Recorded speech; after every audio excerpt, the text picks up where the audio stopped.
Chère famille, amis, visiteurs, quel que soit votre titre, vous êtes tous et toutes les bienvenus dans ce nouveau bulletin météo prophétique numéro 40. L'étude que nous allons aborder aujourd'hui a pour titre La table des noces dans l'Apocalypse. J'ai volontairement scindé cette étude en deux parties afin que vous puissiez me suivre plus facilement et pas à pas dans les informations nouvelles que je vais vous délivrer. L'expression table des noces n'apparaît pas explicitement dans le livre de l'Apocalypse ni dans aucun livre de la Bible. C'est une invention de ma part, mais qui est tirée directement d'une parabole de Jésus à l'occasion de laquelle il a parlé des noces et d'une table. Est-ce réellement une information nouvelle ? Je ne pense pas. Et pour ceux qui suivent mes émissions, vous savez qu'on a déjà fait une série en 3 parties sur le mariage et sur les noces. Alors, quel est le lien entre le retour de Jésus, l'Apocalypse et cette table ? C'est ce que je vous propose de découvrir si vous voulez bien prendre le temps de m'écouter jusqu'au bout. En tout cas, pour ceux qui ont reçu l'amour de la vérité, je sais que pour vous, ça ne sera pas un problème. Commençons par la béatitude des noces, car oui, il y a bien une béatitude des noces qui a été prononcée dans le livre de l'Apocalypse par l'ange envoyé par Jésus vers l'apôtre Jean. Et il dit, écrit, heureux ceux qui sont appelés au festin des noces de l'agneau. Effectivement, nous connaissons qu'il y aura un festin des noces de l'agneau. Et pour qu'il y ait festin, il faut qu'il y ait une table pour déposer ce festin quelque part. C'est ce que Jésus a expliqué à ses disciples à l'occasion d'une parabole, où il dit « Le royaume des cieux est semblable à un roi qui fit des noces pour son fils. Le roi entra pour voir ceux qui étaient à table. » Donc le mot existe bien dans la Bible. D'un côté le mot table et de l'autre côté le mot noces. Et il suffit maintenant de les faire se connecter ensemble. Car à cette occasion, le roi qui est le Très-Haut, le Père, le Tout-Puissant, organise pour son fils un mariage et les noces qui s'en suivent. Et à cette occasion, puisque ce n'est pas quelque chose qui se vit seul, il y aura des convives et des invités. Et il faut bien les égayer par un bon repas et par des boissons de qualité. Et c'est à cette occasion que Jésus va utiliser cette table pour pouvoir combler ses convives. La seule fois où, dans toute la Bible, on a parlé d'une table avec une dimension sacrée et festive, c'est dans l'Ancien Testament et à Moïse, où l'Éternel lui a donné des instructions, des directions pour lui fabriquer une maison. Et dans cette maison, elle sera meublée selon les goûts de l'Éternel, mais ces goûts ne sont pas simplement pour de la décoration, c'est aussi un moyen de nous donner une vision du plan du salut, des efforts que Dieu et son Fils mettent en place afin de nous permettre de pénétrer de nouveau dans la maison de Dieu en présence des saints anges. Et il dit à Moïse, regarde, et fais d'après le modèle qui t'est montré sur la montagne. Moïse a donc à cette occasion une vision du ciel, afin qu'il puisse voir ce qu'il doit reproduire fidèlement sur la terre. Et ce qui lui était de demander, c'était de fabriquer une tente, un tabernacle, dans lequel va se trouver différents mobiliers et différents ustensiles. Commençons par ce tabernacle, qu'on appelle aussi tente d'assignation. En hébreu, il signifie littéralement habitation. Il était considéré par les Israélites comme la maison de Dieu, la demeure de Dieu. Car lorsqu'on lit la Bible et l'Ancien Testament, on se rend compte que c'est à cet endroit que Dieu se manifestait pour parler à Moïse le plus souvent. Le tabernacle était divisé en 2 parties séparées par un simple voile. La première partie, qu'on appelait lieu saint, était accessible aux sacrificateurs, qu'on appelle les Kohanim, ou au singulier les Kohen. Mais elle était aussi accessible aux Lévites, qui étaient l'adjoint des sacrificateurs. Eux avaient pour mission de monter et démonter le mobilier qui se trouvait à l'intérieur à l'occasion de leur déplacement dans le désert. Le lieu très saint, lui, était accessible au souverain sacrificateur dans le cadre de ses fonctions, une fois l'an, mais pas seulement. Il était aussi accessible à certaines familles de la tribu de Lévi. Eux avaient comme mission et autorisation de la part de l'Éternel de pénétrer dans le lieu saint à chaque fois qu'ils devaient monter et démonter la tente d'assignation. Donc, contrairement à ce que vous avez entendu, il n'y avait pas que le grand souverain sacrificateur qui avait l'autorisation de pénétrer dans le lieu très saint, il y avait aussi certaines familles désignées par l'Éternel de la tribu de Lévi. Voici un schéma que vous trouvez très facilement sur Internet et qui vous permet d'avoir une vision de ce tabernacle.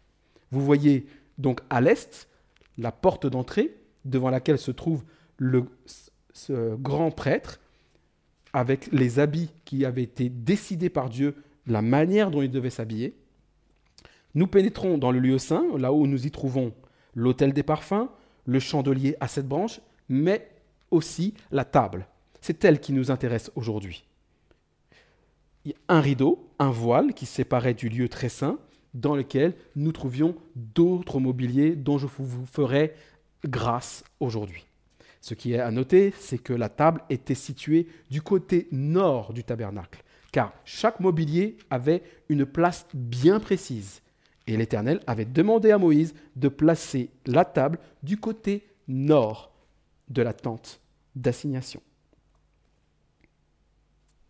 Alors effectivement, le placement de la table des noces était très important.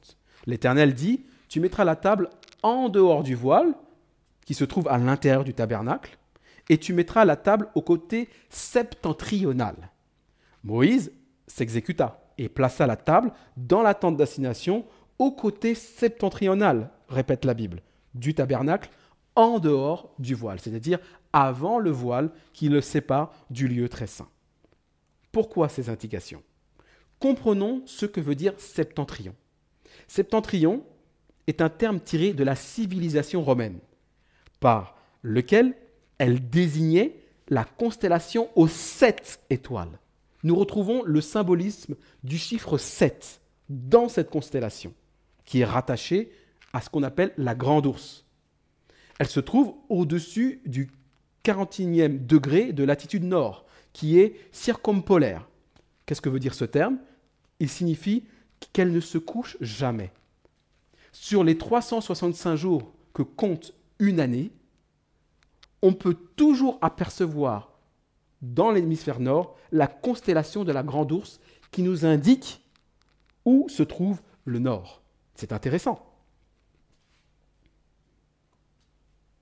En raison de sa position dans la voûte céleste et de sa forte luminosité, on parle là de la constellation aux 7 étoiles. Le septentrion a longtemps servi de point de repère pour s'orienter sur la Terre, comme sur les mers d'ailleurs.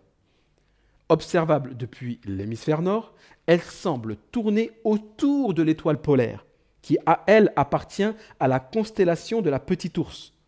Et la constellation de la Petite Ourse et cette étoile polaire semblent fixes, et elle est alignée avec l'axe de rotation de la Terre. Et quand on poursuit cet axe le plus loin possible, c'est ce qu'on appelle le zénith.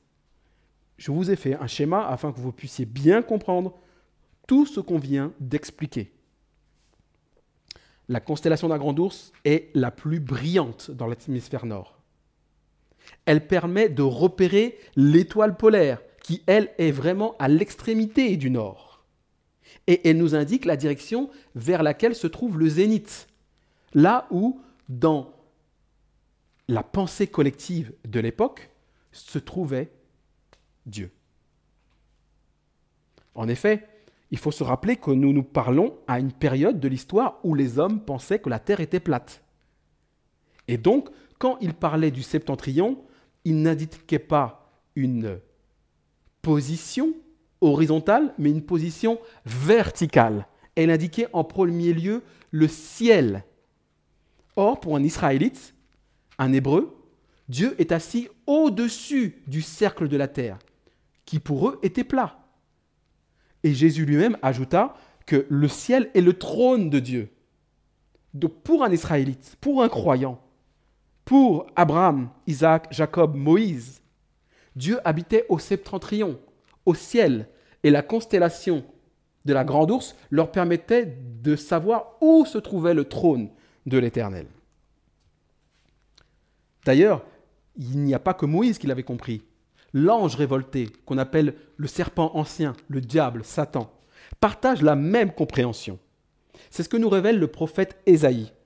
Il nous dit au chapitre 14 et verset 13 que Satan a déclaré « Je monterai au ciel, au septentrion. J'élèverai mon trône au-dessus des étoiles de Dieu. Je m'assiérai sur la montagne de l'assemblée, à l'extrémité du septentrion. » Ok ? Donc vous voyez bien que dans la Bible, le septentrion n'est pas un point de repère pour se déplacer horizontalement sur la terre. Ce n'est pas un point cardinal, mais c'est une position céleste. Là où se trouve le trône de Dieu qui est lui-même invisible et inaccessible pour les êtres humains. Pour quelle raison ? Parce que c'est trop haut. Et pour l'autre raison, c'est parce que nous avons désobéi dans le jardin d'Éden. Et cela nous a fermé le ciel. Maintenant, passons à la table. Cette table qui était donc au septentrion, au nord. Une table, d'abord, c'est, dans sa conception, un meuble sur pied, qui est donc surmonté d'une surface plane, horizontale.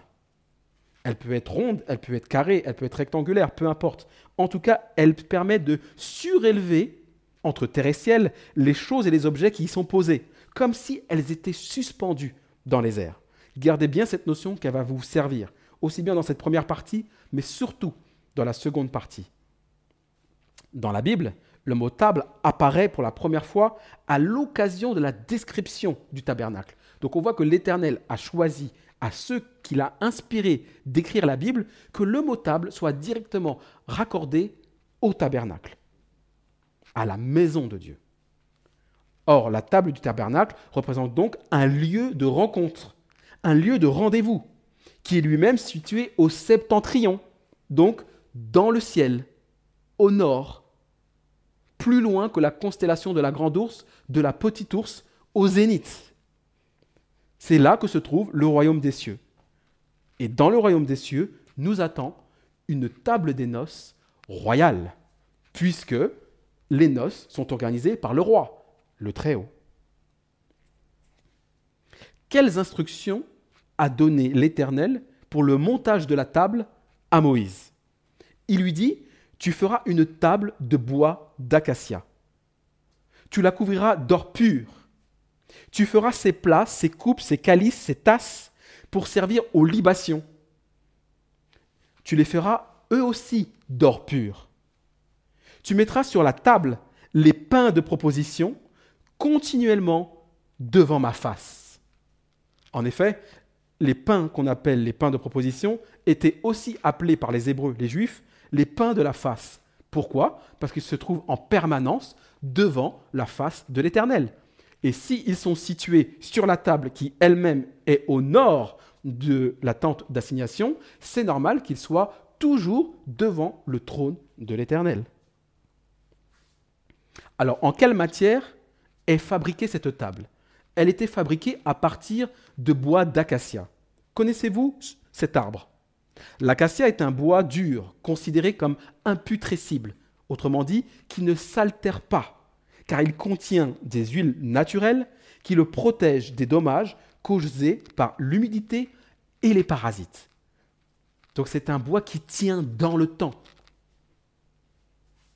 Mais c'est un bois dur, qui n'est pas facile à plier.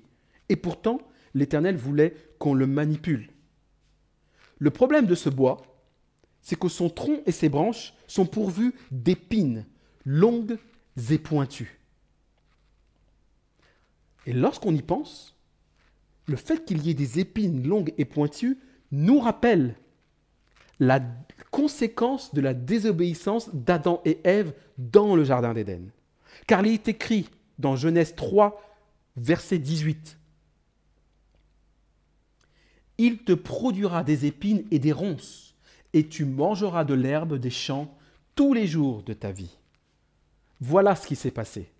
La conséquence de la désobéissance de nos premiers parents a fait pousser des épines et des ronces sur la végétation qui n'existait pas avant la désobéissance d'Adam et Ève.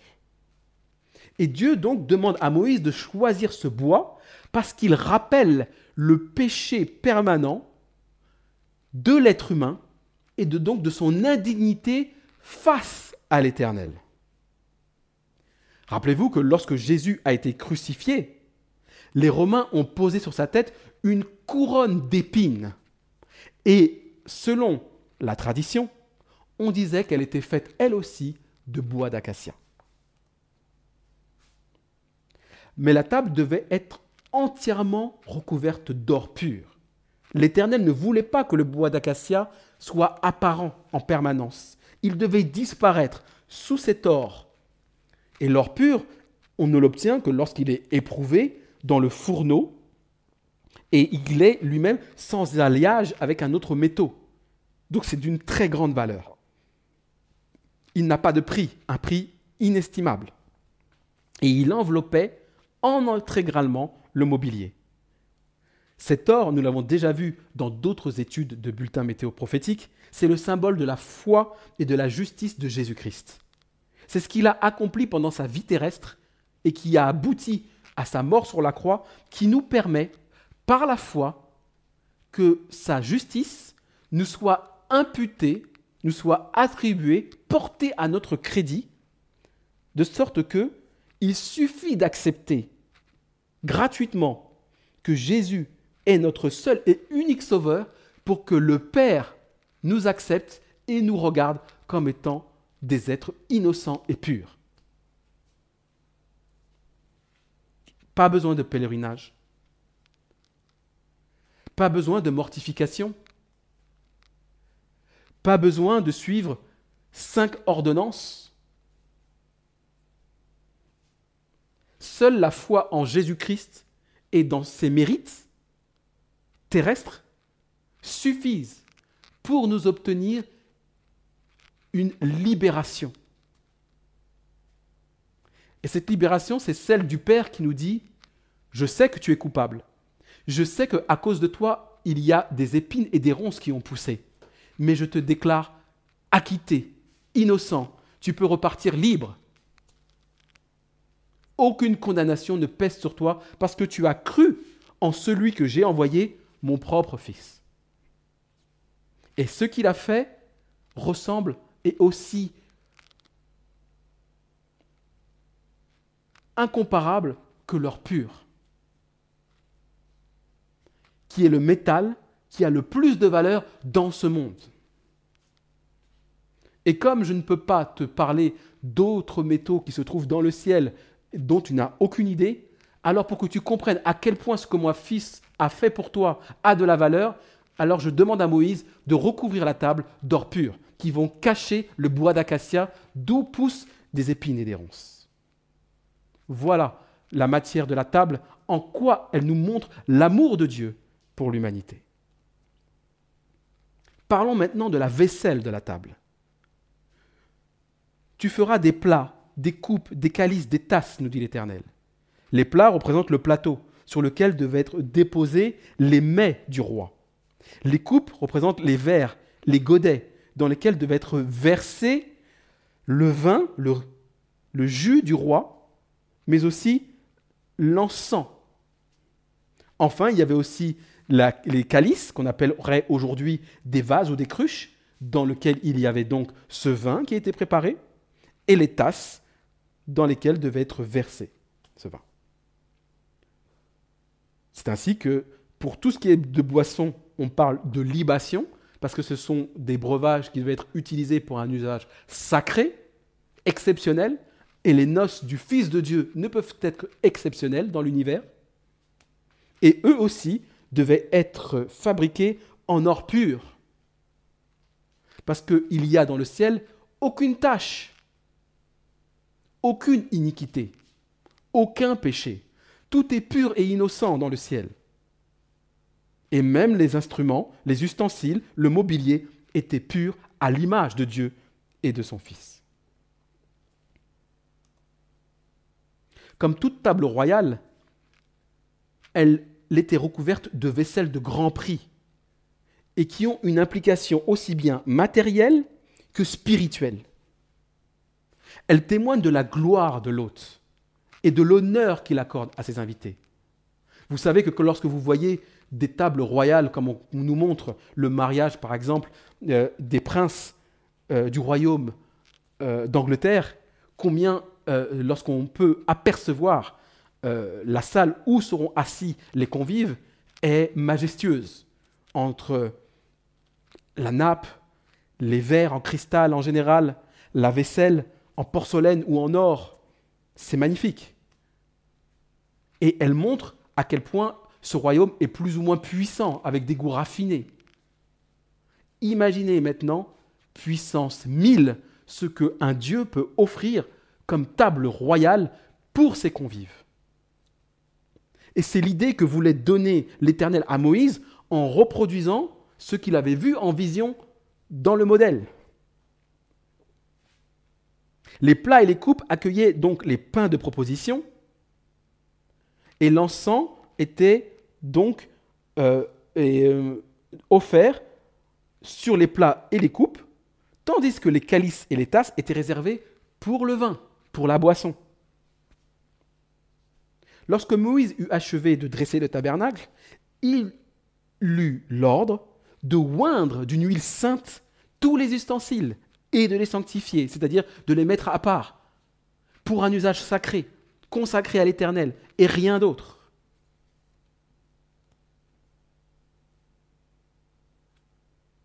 Il devait être réservé pour les noces du Fils.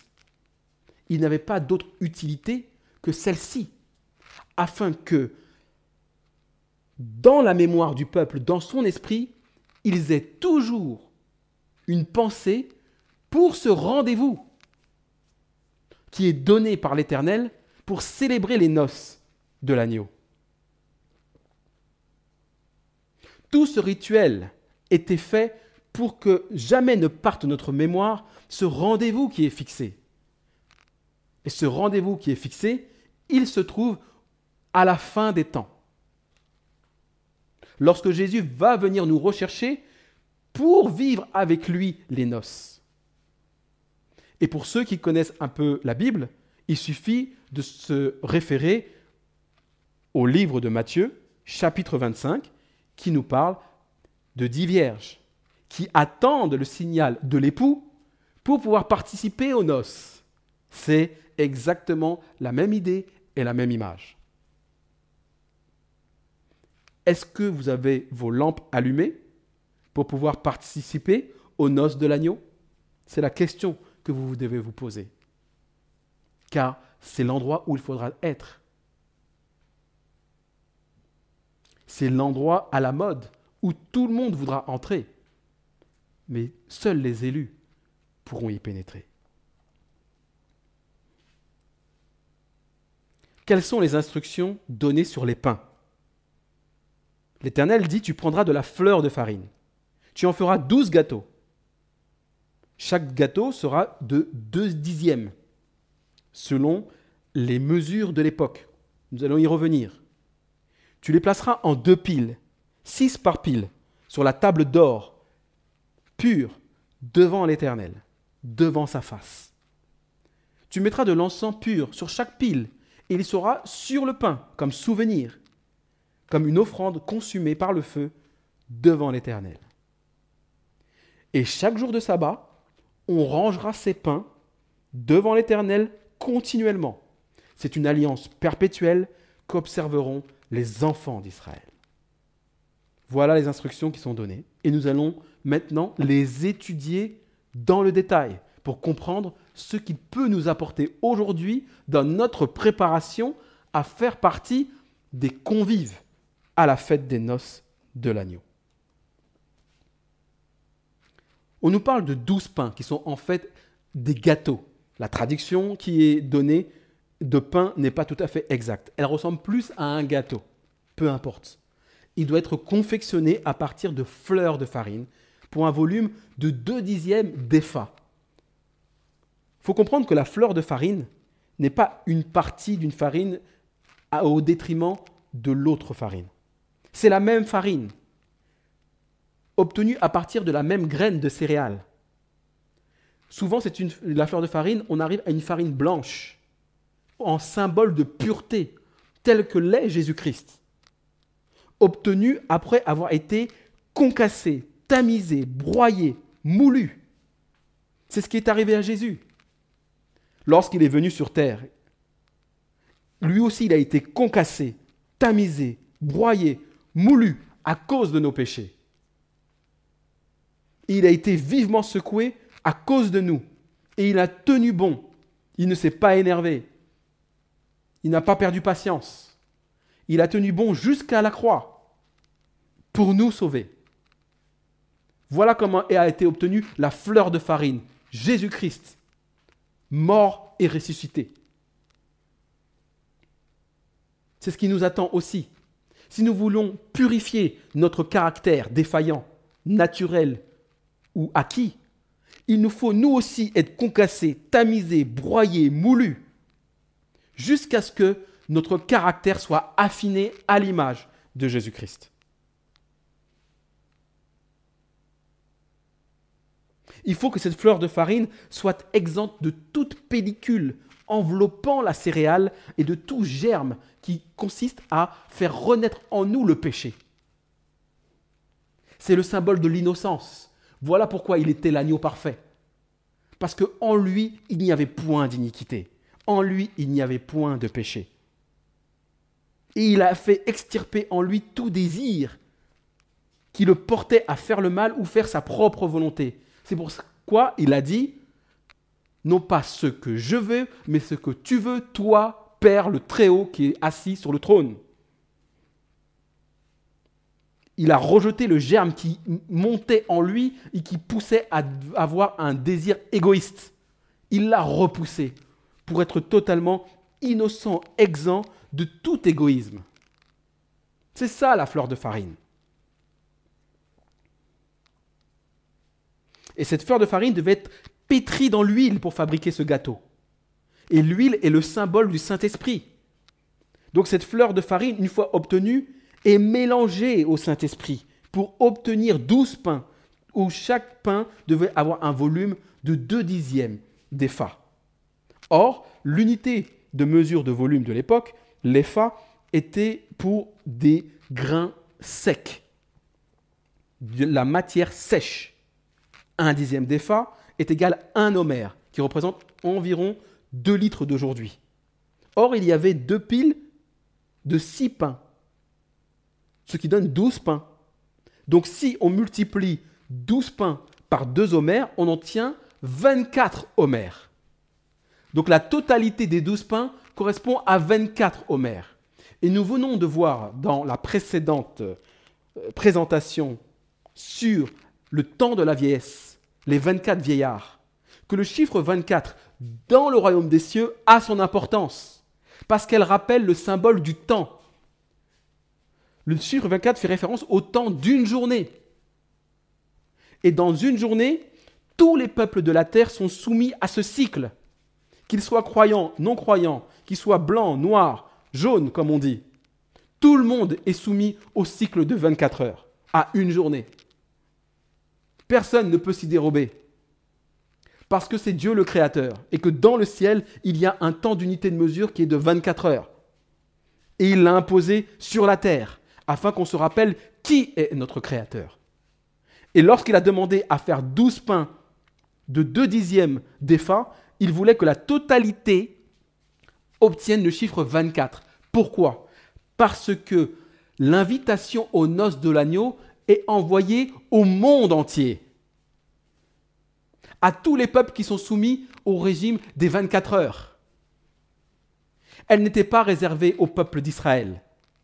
C'est pourquoi toutes les religions qui repoussent les informations, les leçons tirées du tabernacle terrestre et céleste manquent les leçons que l'Éternel a voulu donner à tous de son amour, pour tous les êtres humains.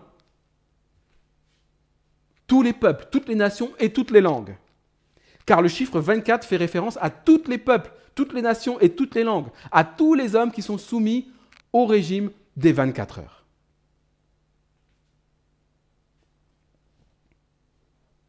Et donc, il demande 2 piles et 6 pains, 6 gâteaux par pile. Pourquoi ? Parce que 6 est un chiffre d'homme. Vous le savez ? 6 dans la Bible fait référence à l'homme, au jour où l'homme a été créé, le 6e jour. Donc les pains sont faits pour l'homme. C'est pourquoi David, pour ceux qui connaissent cette histoire, a pu rentrer dans le tabernacle, dans le lieu saint, et qu'il a pu manger ces pains. Et que Jésus ne l'a pas condamné cet acte. Elles sont faites pour l'homme. Elles sont faites pour les convives. Elles sont faites pour les invités des noces de l'agneau. Et vous ne pensez pas que David, qui était le roi par excellence, le modèle de roi qui nous faisait penser à Jésus, n'est pas un invité de l'Éternel ? Et que lorsqu'il va être ressuscité au dernier jour, il ne participera pas non plus aux noces de l'agneau ? Parce que l'Éternel savait qu'il était un invité, il avait le droit d'y goûter lui aussi. Voilà pourquoi il n'a pas été condamné. 6 est le chiffre d'un homme. Multiplié par 2, 6 donne le nombre 12. Et il renvoie au symbole de la principauté. J'ai déjà fait des études là-dessus également, que je vous renvoie d'écouter encore et encore pour ceux qui auraient manqué une information capitale. Et donc, les 2 piles de 6 représentent la totalité de la principauté, invité à participer aux noces du roi, en l'honneur de son fils, le prince des princes. Ces pains représentent donc ce que sont de simples hommes et ce que l'Éternel a pu en faire par la grâce de Jésus-Christ, au moyen de la foi, pour les élever au rang de princes. C'est pourquoi Jésus-Christ a dit que je n'ai pas honte de vous appeler mes amis et mes frères. Parce que comme moi, vous êtes maintenant les enfants de notre Père, de votre Père. Et donc si nous sommes frères de Jésus-Christ, nous sommes aussi des princes. Question, avez-vous l'habitude d'entendre ce type de prédication dans les différentes églises que vous fréquentez ? C'est une simple question. Maintenant, je vous souhaite que vous continuez avec moi et poursuivre cette étude parce que vous avez encore beaucoup d'informations à recevoir que vous n'avez certainement pas entendues ailleurs. 12 homères par pile. Chaque pile avait 12 homères, soit une demi-journée. Donc chaque pile représente donc la demi-journée. Et Jésus a dit, n'y a-t-il pas 12 heures au jour ? Dans une journée de 24 heures, 12 heures sont consacrées à la nuit, 12 heures sont consacrées au jour. Or, les 2 piles de 6 représentent en symbole le vrai pain du ciel, c'est-à-dire Jésus-Christ, mais qui est réservé aux enfants de lumière, aux enfants du jour, ceux qui ont accepté de passer du royaume des ténèbres au royaume de lumière. Et comment fait-on pour passer d'un royaume à l'autre ? Il suffit d'accepter gratuitement Jésus-Christ comme votre seul sauveur.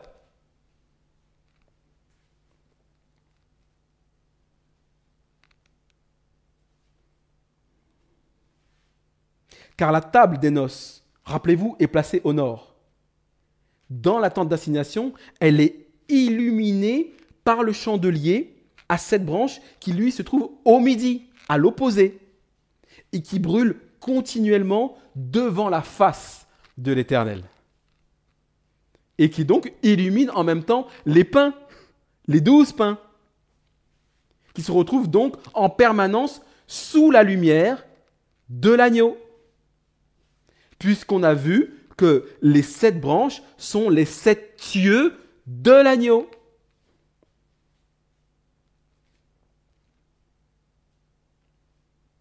qui veille constamment sur les 12 pains.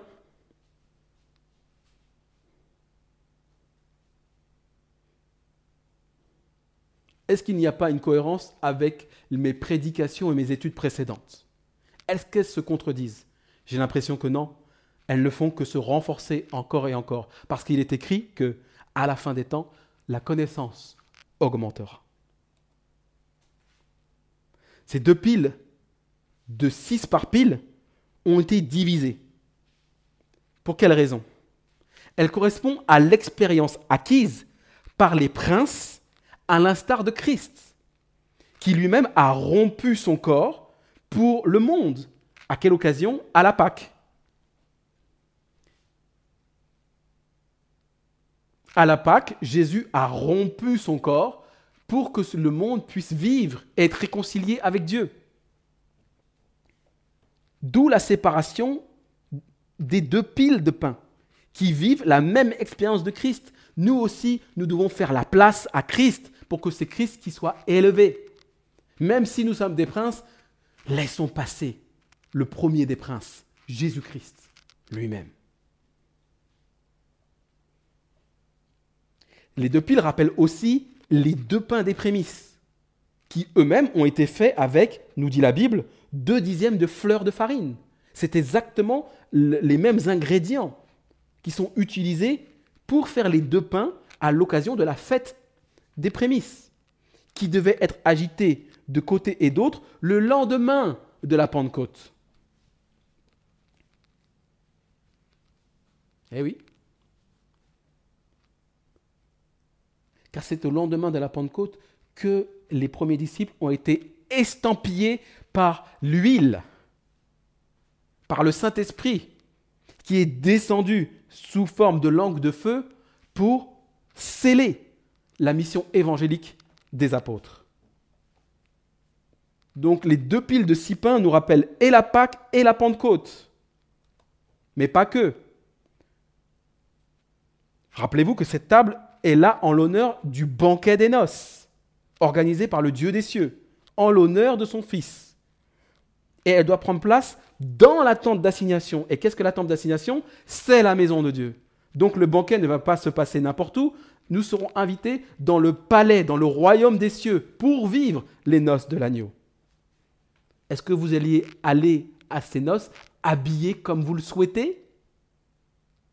Avec des jeans? Avec des baskets Jordan?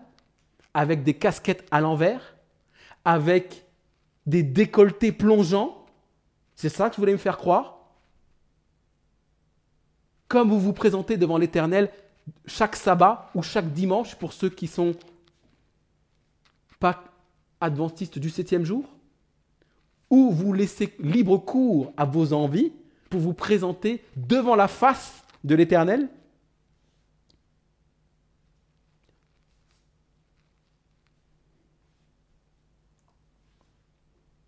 Ces 3 fêtes, la Pâque, la Pentecôte et les tabernacles, s'appellent en hébreu Shalosh Regalim.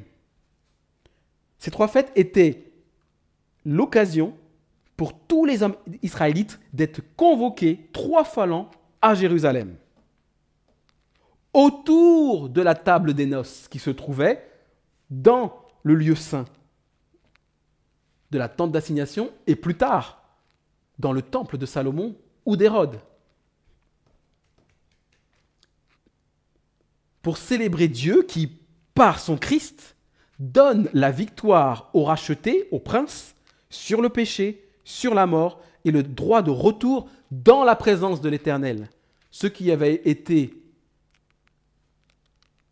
condamnés à partir de la désobéissance d'Adam et Ève, qui, eux, ont été chassés loin de la face de l'Éternel, en dehors du Jardin d'Éden. Cette table nous rappelle que nous allons pouvoir de nouveau avoir accès au Jardin d'Éden et ce sera célébré, fêté à l'occasion des noces de l'agneau. Et les 3 fêtes de l'Éternel qui appellent à un déplacement, à un pèlerinage jusqu'à Jérusalem, nous rappellent que c'est dans la Jérusalem céleste que nous allons vivre les noces de l'agneau.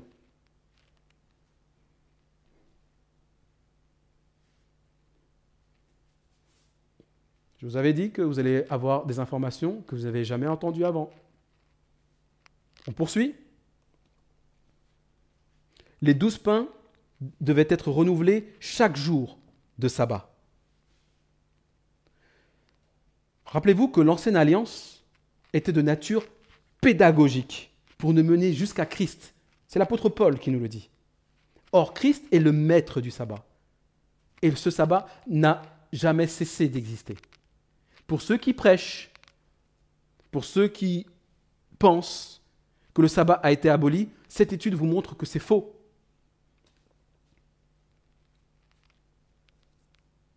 Christ reste le maître du sabbat, même ressuscité dans le ciel. Et nous devons aller chaque sabbat nous prosterner devant celui qui nous invite aux noces de l'agneau.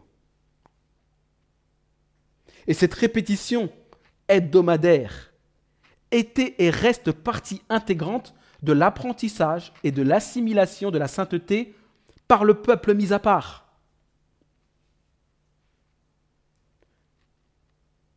Venir se prosterner devant l'Éternel chaque sabbat fait partie du plan d'éducation de Dieu pour nous préparer à vivre en sa présence, où nous vivrons tous les jours en sa présence dans une atmosphère de sainteté. Et si vous n'avez pas pris l'habitude dès ici-bas de le vivre au moins une fois par semaine, vous n'y arriverez pas là-haut. Et ne vous soyez pas étonnés que vous aurez un videur à l'entrée, les anges, qui vous diront « Non, tu n'entres pas ». Mais pourquoi ? Parce que quand tu étais sur terre, ça ne t'intéressait pas de vivre le sabbat. Maintenant, je vais te proposer de vivre le sabbat tous les jours. Ça va t'intéresser ?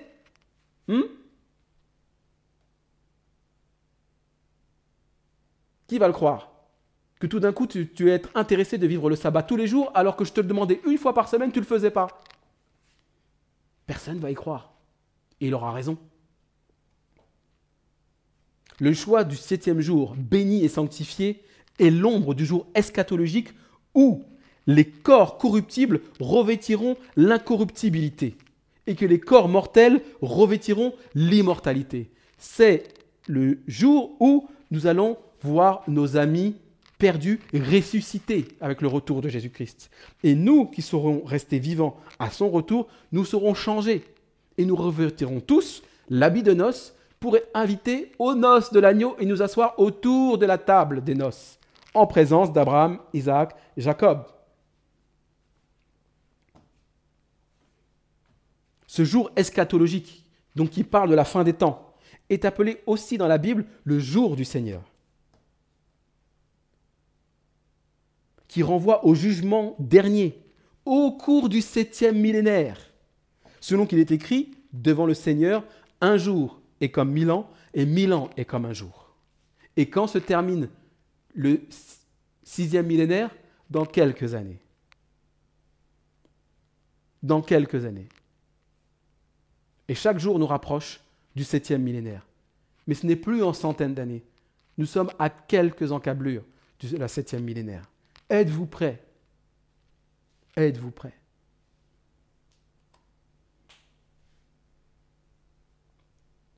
Nous allons terminer cette étude par le parfum de la table. Car Dieu a demandé que de l'encens pur devait reposer sur chaque pile, en guise de mémorial, en guise de souvenir. L'encens est le symbole de la louange, de la supplication, des confessions, de l'action de grâce des adorateurs du Très-Haut, mélangé au mérite incomparable de Christ. Car la bonne odeur qui se dégage de l'encens ne peut être donnée que par une vie sainte, pure d'un innocent. Et aucun d'entre nous pouvons réclamer ce titre pour lui-même, si on est honnête. Le seul qui peut nous permettre d'avoir cette véritable odeur de sainteté aux yeux du Très et au nez du Très-Haut, c'est Christ. Et les pains, les 12 pains qui représentent les princes invités aux noces de l'agneau, dégageront à cette occasion une odeur de sainteté qu'ils n'avaient pas l'habitude d'avoir auparavant, parce qu'ils auront fini une fois pour toutes avec le péché et l'iniquité. Posé sur chaque pile, l'encens exprimait la prière d'intercession de notre avocat Jésus-Christ, le juste, auprès du Père, pour qu'il accepte l'offrande de notre corps, de notre cœur et de nos lèvres pour nous ouvrir les portes du ciel.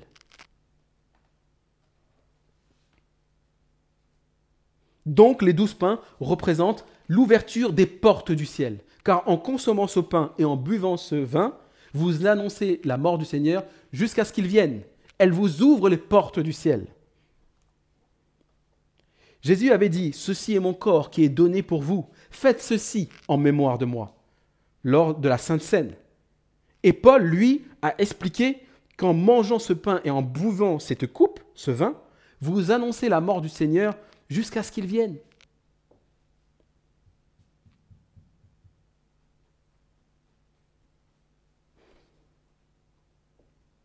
En acceptant aujourd'hui par la foi le repas offert sur la table des noces, comprenez que nous devenons un avec le Fils et un avec le Père. Et nous répondons ainsi par notre sanctification, la transformation de notre caractère, une odeur de vie donnant la vie à ceux qui nous regardent, qui nous écoutent, qui nous observent. Et pour ceux qui veulent devenir nos imitateurs, ils se trouveront assis à côté de nous à vouloir manger ce pain et boire ce vin. Les autres, en voulant s'éloigner de cette table et ne pas participer au festin du Seigneur, attirent sur eux leur propre condamnation. Mais rappelez-vous, les 12 pains représentent 24 homères. L'Éternel appelle tout le monde à bénéficier et à partager le repas à la table des noces. Ceux qui s'en excluent, ils s'en excluent eux-mêmes. Mais l'Éternel ne fait exception de personne. Tout le monde est invité.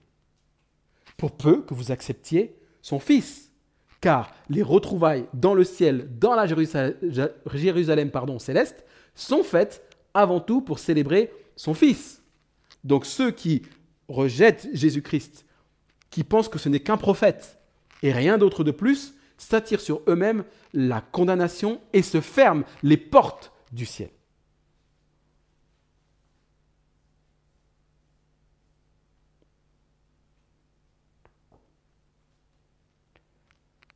Parce qu'il y a beaucoup d'informations dans cette première présentation, c'est ainsi que je vais clôturer cette étude en espérant qu'elle vous a apporté bénédiction et réconfort et vous a rappelé à quel point le Père et le Fils vous aiment. Je vous souhaite bonne méditation et bonne continuation. Que Dieu vous bénisse abondamment.